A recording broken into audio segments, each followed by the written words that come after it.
Hello students, in this video we are going to discuss a new topic of physics, that is pressure exerted by a liquid column. तो student क्या है ये? Student देखिए बहुत ही important topic है और इस टॉपिक से आप प्रेशर का एक नया फॉर्मूला आज के इस वीडियो में देखेंगे और आप देखेंगे कि प्रेशर किस किस क्वांटिटी पर डिपेंड करता है, यानी कौन सी क्वांटिटी के चेंज होने से प्रेशर की वैल्यू बदल जाती है। तो स्टूडेंट देखिए एक बार बोर्ड पर आइए। देखिए स्टूडेंट आज का हमारा जो टॉपिक है मैं फिर से बता देता हूं, इसका नाम है pressure exerted by a liquid column. और देखिए जैसा कि आप देख सकते हैं डायग्राम में मैंने बोर्ड पर मैंने एक डायग्राम बनाया हुआ है। इस डायग्राम को मैं आपको एक्सप्लेन करूंगा, लेकिन उससे पहले मैं आपको नॉर्मली इस वीडियो को एक्सप्लेन करना चाहूंगा कि ये एक्चुअली में कह क्या रहा है। तो स्टूडेंट देखिए एक बार फिर से,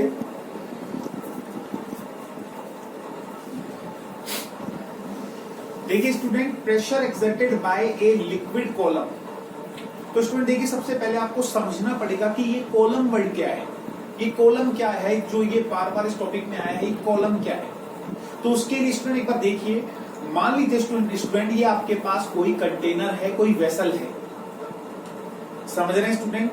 मान लीजिए कि ये कोई कंटेनर है या कोई वेसल है और स्टूडेंट मान लीजिए ये जो वेसल है ये एच हाइट वाला है, मतलब इसकी जो टोटल हाइट है वो कितनी है स्टूडेंट, एच हाइट है। इसकी हाइट जो है वो कितनी है स्टूडेंट, एच है या स्मॉल एच है, जो भी आप मानना चाहें।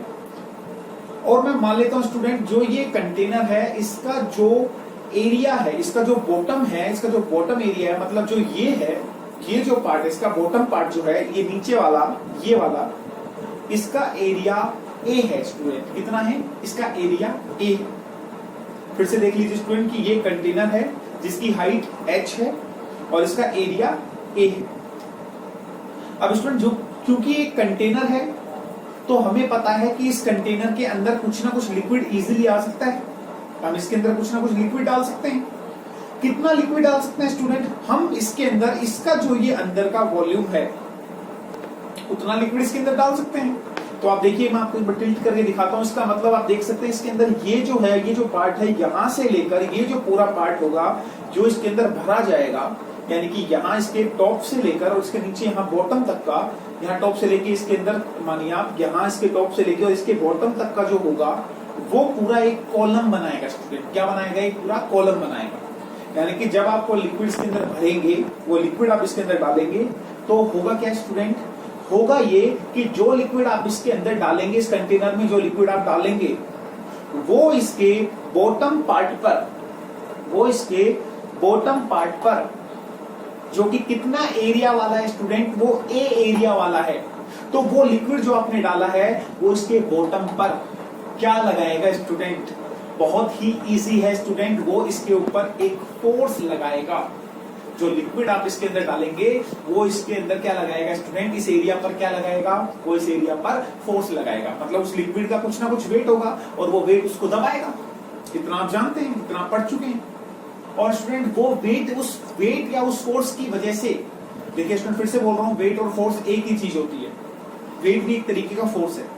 तो उस वेट की वजह से इस बॉटम पे, यानी इस बॉटम ए एरिया पर क्या लगेगा स्टूडेंट, उस फोर्स या वेट की वजह से एक प्रेशर क्रिएट होगा स्टूडेंट। यानी वो लिक्विड इसके बॉटम पर क्या लगाएगा स्टूडेंट, एक प्रेशर लगाएगा। जब वो उस पर फोर्स लगाएगा तो हम कहेंगे फोर्स लगा रहे हैं, इसका मतलब उस पर क्या लगाएगा, प्रेशर भी लगाएगा। और वही प्रेशर स्टूडेंट हम कैलकुलेट करना चाहते हैं कि वो प्रेशर कितना है। फॉर एग्जाम्पल के लिए स्टूडेंट मान लीजिए आपके घर में कोई कंटेनर है और उस कंटेनर में आप कोई लिक्विड डालते हैं और आपसे कोई पूछे कि आपने जो ये लिक्विड डाला है वो इस कंटेनर के बॉटम पार्ट पर कितना प्रेशर लगा रहा है, तो वो प्रेशर आप कैसे कैलकुलेट करें स्टूडेंट। तो वो बहुत ही इजी होता है स्टूडेंट, किस तरीके से कैलकुलेट करते हैं मैं आपको बहुत ही आसानी से समझाऊंगा। प्लीज मेरी रिक्वेस्ट है आप इस वीडियो को बहुत ही ध्यान से देखें। तो स्टूडेंट देखिए, चलिए बोर्ड पर आते हैं एक बार फिर से। तो देखिए स्टूडेंट सबसे पहले आप इस डायग्राम को देख लीजिए। इस डायग्राम में मैंने स्टूडेंट इसको एक वेसल मान लिया है, मैंने इसको एक कंटेनर मान लिया है। और स्टूडेंट मैंने जो कंटेनर लिया है वो मैंने क्यूबिकल साइज का लिया है, मैंने क्यूबिकल शेप का मैंने इसको लिया है। तो आप देख सकते हैं क्यूबिकल शेप का मैंने कंटेनर लिया है। और स्टूडेंट देखिए इस कंटेनर की जो हाइट है उस हाइट को मैंने क्या माना है स्टूडेंट, स्मॉल एच माना है। मतलब एक स्मॉल एच हाइट का मैंने कंटेनर लिया है, एक बर्तन, एक वेसल लिया है। और स्टूडेंट देखिए उसके जो बॉटम, देखिए ये जो आप बॉटम पार्ट देख पा रहे हैं, ये जो बॉटम पार्ट आप देख पा रहे हैं, इस बॉटम पार्ट का एरिया मैंने अपनी तरफ से मान लिया है कि इसका जो एरिया है, बॉटम पार्ट जो है, इसका एरिया ए है। कितना है स्टूडेंट, कैपिटल ए मैंने मान लिया। आप चाहे तो स्मॉल भी मान सकते हैं, मैंने मान लिया इसको कैपिटल ए मान लिया मैंने इसको। समझ रहे हैं स्टूडेंट कि एच हाइट वाला कंटेनर है और बॉटम पार्ट का एरिया जो है वो कितना है स्टूडेंट, ए है। ये देखिए डॉटेड करके मैंने दिखाया है, तो ये ए एरिया है। अब इस कंटेनर में मैंने किया क्या स्टूडेंट, अब इस कंटेनर के अंदर मैंने एक लिक्विड भरना शुरू कर दिया, मतलब मैंने इसके अंदर लिक्विड डाल दिया।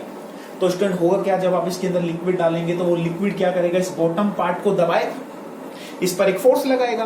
और स्टूडेंट पता है जब फोर्स लगेगा तो उसमें क्या क्रिएट होगा, वहां पर इस बॉटम पार्ट पर प्रेशर लगेगा। और स्टूडेंट वही प्रेशर पी हमें क्या करना है, कैलकुलेट करना है। मतलब हम इस प्रेशर पी को कैलकुलेट करना चाहते हैं कि ये प्रेशर एक्चुअली में कितना है। तो देखिए कैसे कैलकुलेट करेंगे स्टूडेंट, बड़ा ही इजी है, ध्यान से देखिए आपको डेफिनेटली समझ में आएगा। तो देखिए स्टूडेंट मैंने क्या किया है, सबसे पहले देखिए मैंने लिखा है consider a vessel of height h, जो कि मैंने आपको बता दिया है, h हाइट का एक मैंने कंटेनर या वेसल लिया है, and cross sectional area a, और मैंने बता दिया आपको ये नीचे वाला जो पार्ट है इसका क्रॉस सेक्शनल एरिया मैंने आपको बता दिया, एरिया जो है इसका a है। और आगे क्या बोला है, filled with a liquid of density rho, मैंने इसके अंदर एक लिक्विड भरा है स्टूडेंट। और स्टूडेंट याद रखिए जो लिक्विड मैंने इसके अंदर भरा है उस लिक्विड की डेंसिटी कितनी है स्टूडेंट, उस लिक्विड की डेंसिटी रो है। याद रखिए स्टूडेंट अलग अलग मटेरियल की डेंसिटी अलग अलग होती है, ये मैं आपको बता चुका हूं। अब मैं मान लेता हूं कि जो लिक्विड मैंने इस कंटेनर में या इस बर्तन में या इस वेसल में जो मैंने लिक्विड डाला है उस लिक्विड की जो डेंसिटी है स्टूडेंट वो कितनी है, रो है। अब देखिए स्टूडेंट आगे क्या कह रहा है, तो आगे कह रहा है the weight of the liquid column exerts a downward thrust on the bottom of the vessel and the liquid exert pressure। तो देखिए स्टूडेंट वही बोल रहा है कि जो लिक्विड आप इसके अंदर डालेंगे वो इसके डाउनवर्ड पार्ट, वो डाउनवर्ड यानी नीचे की डायरेक्शन में इस ए एरिया पर क्या लगाएगा स्टूडेंट, कुछ फोर्स लगाएगा, कुछ थ्रस्ट लगाएगा। और उस थ्रस्ट की वजह से क्या क्रिएट होगा स्टूडेंट, उस थ्रस्ट की वजह से प्रेशर क्रिएट होगा। और वही प्रेशर में फाइंड आउट करना है कि जो लिक्विड है वो इस पूरे एरिया पर कितना प्रेशर लगा रहा है। तो देखिए स्टूडेंट कैसे कैलकुलेट करें, तो देखिए बहुत ही इजी है स्टूडेंट। हमें पता है प्रेशर का जो फॉर्मूला होता है वो हमारे पास होता है, प्रेशर का जो फॉर्मूला होता है स्टूडेंट वो होता है प्रेशर इज इक्वल टू होता है आपका फोर्स या थ्रस्ट अपॉन एरिया, या पढ़ चुके हैं। और देखिए क्योंकि ये एक लिक्विड है और लिक्विड इस कंटेनर के अंदर भरा हुआ है, तो लिक्विड क्योंकि मूव नहीं करेगा स्टूडेंट, और मूव नहीं करेगा इसका मतलब लिक्विड अपना क्या लगाएगा, वेट लगाएगा। लिक्विड का कुछ ना कुछ मास होगा और वो क्या लगाएगा, वेट लगाएगा। यानी मैं चाहूं तो प्रेशर को वेट अपॉन एरिया या वेट अपॉन एरिया भी कह सकता हूं। और मैंने आपको पहले भी बताया स्टूडेंट फोर्स और वेट एक ही चीज होते हैं, तो प्रेशर को आप वेट अपॉन एरिया भी कह सकते हैं या प्रेशर को आप फोर्स अपॉन एरिया भी कह सकते हैं। तो स्टूडेंट देखिए यहाँ पे मैं वेट अपॉन एरिया लिख रहा हूँ, ये स्टूडेंट सिर्फ समझाने के लिए, बाकी मैं आपको एक्सप्लेन करूंगा अच्छे से। तो प्रेशर बराबर हो गया आपका वेट अपॉन एरिया। अगर आप स्टूडेंट सबसे पहले इस डेरिवेशन को समझें, उससे पहले आप ये ध्यान रखिए कि आप सबसे पहले इस डेरिवेशन में pressure is equal to weight upon area में से वेट कैलकुलेट कर लीजिए। आप कैलकुलेट कर लीजिए कि जो लिक्विड आपने इस कंटेनर में भरा है उसका वेट कितना है, और उसका वेट निकालना बड़ा इजी है स्टूडेंट। मैंने आपको बताया वेट का फॉर्मूला होता है W is equal to mg। Weight का फॉर्मूला आप पढ़ चुके हैं, मास और वेट का वीडियो मैंने बनाया है पर्सनली, आप चाहें तो देख भी सकते हैं, जाके आप फोर्स की प्लेलिस्ट खोल सकते हैं, उसमें वो वीडियो मिल जाएगा आपको। तो वेट बराबर होता है आपका मास इंटू ग्रेविटेशनल एक्सेलरेशन। और देखिए जब स्टूडेंट आपके पास वेट आ जाएगा तो आप उस वेट को इस नीचे वाले ए एरिया से डिवाइड करेंगे तो आपको प्रेशर की वैल्यू मिल जाएगी। तो स्टूडेंट देखिए क्या किया मैंने, आपको एक्सप्लेन करता हूं एक एक स्टेप। देखिए स्टूडेंट सबसे पहले क्या हुआ है, सबसे पहले मैंने लिखा है student the weight of the liquid column. Weight of the liquid column का स्टूडेंट देखिए weight of the liquid column मतलब ये जो लिक्विड जो इस पूरे कंटेनर में भरा हुआ है वो एक कॉलम बनाएगा। यानी कि वो चारों तरफ भरा होगा, और वो चारों तरफ जो भरा होगा ऊपर से लेके नीचे तक और पूरी हर डायरेक्शन में जो भरा होगा वो एक कॉलम का काम करेगा। तो स्टूडेंट देखिए उस पूरे लिक्विड के कॉलम का वेट कितना होगा। तो स्टूडेंट देखिए मैंने लिखा है वेट ऑफ लिक्विड कॉलम, और वेट का फॉर्मूला आप पढ़ चुके हैं कि वेट इज इक्वल टू होता है स्टूडेंट आपका, मैं यहाँ पे देखिए वेट से लिख देता हूँ, यहाँ पे आप कंफ्यूज मत होइए, मैं यहाँ लिख देता हूँ वेट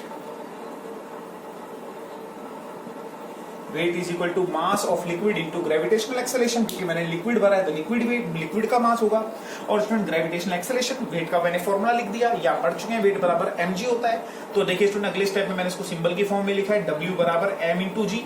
मैंने मान लिया है कि जो लिक्विड आपने इसके अंदर डाला है उसका मास m है, और ग्रेविटेशनल एक्सेलरेशन को आप स्मॉल g से लिखते हैं, हमको पता है। अब स्टूडेंट एक चीज और देखिए, अब हमें उस लिक्विड का मास नहीं पता है, क्योंकि हमें मास नहीं पता है तो मैं उस मास को, लेकिन स्टूडेंट देखिए लिक्विड का मास तो नहीं पता, लेकिन हमें उस लिक्विड की हाइट पता है कि वो लिक्विड h हाइट तक भरा हुआ है, और कितने एरिया पर वो प्रेशर लगा रहा है स्टूडेंट, वो एरिया पर प्रेशर लगा रहा है, ये आपको पता है। और इस लिक्विड के पूरे का जो वॉल्यूम है वो कितना है स्टूडेंट, v वॉल्यूम है। मैंने मान लिया है कि जो लिक्विड इस कंटेनर में भरा हुआ उसका वॉल्यूम v है, और वो h हाइट तक भरा हुआ है। तो स्टूडेंट देखिए अगले स्टेप में मैंने क्या किया है, हमें पता है student density is equal to होता है मास अपॉन वॉल्यूम, ये मैं आपको पढ़ा चुका हूं कि density is equal to mass upon volume होता है आपका, और यहां से मास की वैल्यू निकालेंगे तो स्टूडेंट क्या आ जाएगी, मास यानी m इज इक्वल टू आ जाएगा density into volume, m is equal to rho into v, ये आप जानते हैं। तो देखिए स्टूडेंट मैंने यहाँ से m की जगह क्या रख दिया है, रो इंटू v रख दिया है इस इक्वेशन में, यानी m की जगह मैंने रखा रो v या v रो, एक ही बात है। तो मैं अगली इक्वेशन देखिए मेरे पास क्या आ गई, w is equal to v rho into g, यानी अगली इक्वेशन में मेरे पास आ गया v रो और g। इतना समझ गए हैं आप। अब स्टूडेंट देखिए मेरे पास इस कंटेनर का वॉल्यूम भी नहीं है। अब स्टूडेंट देखिए मेरे पास अगर इस पूरे कंटेनर का वॉल्यूम भी नहीं है, तो वॉल्यूम अगर नहीं है तो स्टूडेंट मैं वॉल्यूम को एरिया इंटू हाइट की फॉर्म में लिख सकता हूं। मुझे पता है इसमें पूरे कंटेनर में जो लिक्विड है वो एरिया पर अपना वेट लगा रहा है, और h हाइट तक वो भरा हुआ है। तो मैंने स्टूडेंट पहले भी आपको बताया कि वॉल्यूम का फॉर्मूला बेसिक क्लासेस में पढ़ चुके हैं कि वॉल्यूम बराबर होता है एरिया इंटू हाइट। अब मैं अगर इस पूरे लिक्विड का या इस पूरे कंटेनर का वॉल्यूम v मान लूं, और एरिया इसका a मान लूं, और हाइट h तक है, तो स्टूडेंट वॉल्यूम का फॉर्मूला आपके पास यहाँ पे क्या आ जाएगा, v इज इक्वल टू आ जाएगा a इंटू एच। अब देखिए स्टूडेंट ये जो v की वैल्यू है a इंटू एच, इसको आप फिर से v की जगह रख दीजिए, तो स्टूडेंट आपको क्या मिलेगा, आपको मिलेगा w is equal to v की जगह रखिए a इंटू एच, और रो g को ऐसे कैसे रहने दीजिए, तो आपके पास वेट का फॉर्मूला आ जाएगा w बराबर a h rho into g। और स्टूडेंट देखिए यही जो वैल्यू है, यही वैल्यू आपके पास आई है थ्रस्ट की, यानी ये आपका थ्रस्ट निकल कर आ गया है।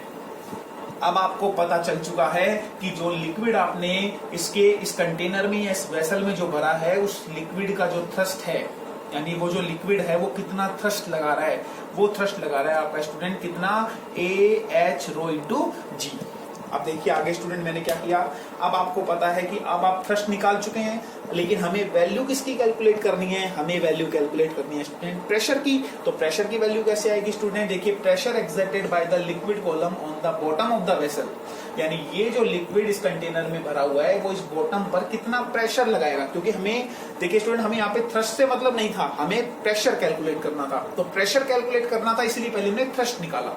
अब स्टूडेंट देखिए थ्रस्ट आप निकाल चुके हैं, तो थ्रस्ट निकालने के बाद आपको पता है pressure is equal to thrust upon area, ये आप बिल्कुल वेरी फर्स्ट वीडियो में पढ़ चुके हैं फोर्थ प्रेशर के में, ये pressure is equal to thrust upon area होता है। या यहाँ पर थ्रस्ट की वैल्यू को मैंने W से इंडिकेट किया है, तो प्रेशर यहाँ पर थ्रस्ट कितना हो जाएगा, W अपॉन A यानी कि एरिया।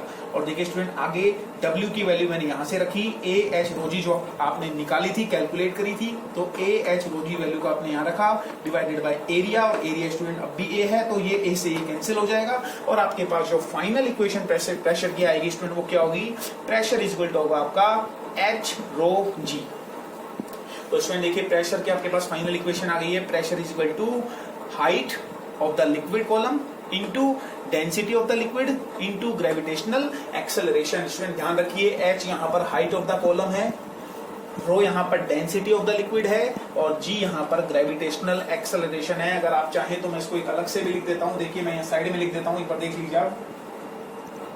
तो प्रेशर आपका हो जाएगा student height of liquid into rho, density of liquid into gravitational acceleration. ठीक है स्टूडेंट, तो प्रेशर इज इक्वल टू हो गया आपका height of liquid into density of liquid into gravitational acceleration, जो कि मैंने शॉर्ट में लिखा है P is equal to H rho G। तो स्टूडेंट देखिए ये आपके पास प्रेशर का फाइनल एक्सप्रेशन आ गया है, वेरी वेरी इंपॉर्टेंट है ये। अब आप यहां से देखिए स्टूडेंट कि प्रेशर आपका किस किस पर डिपेंड करता है।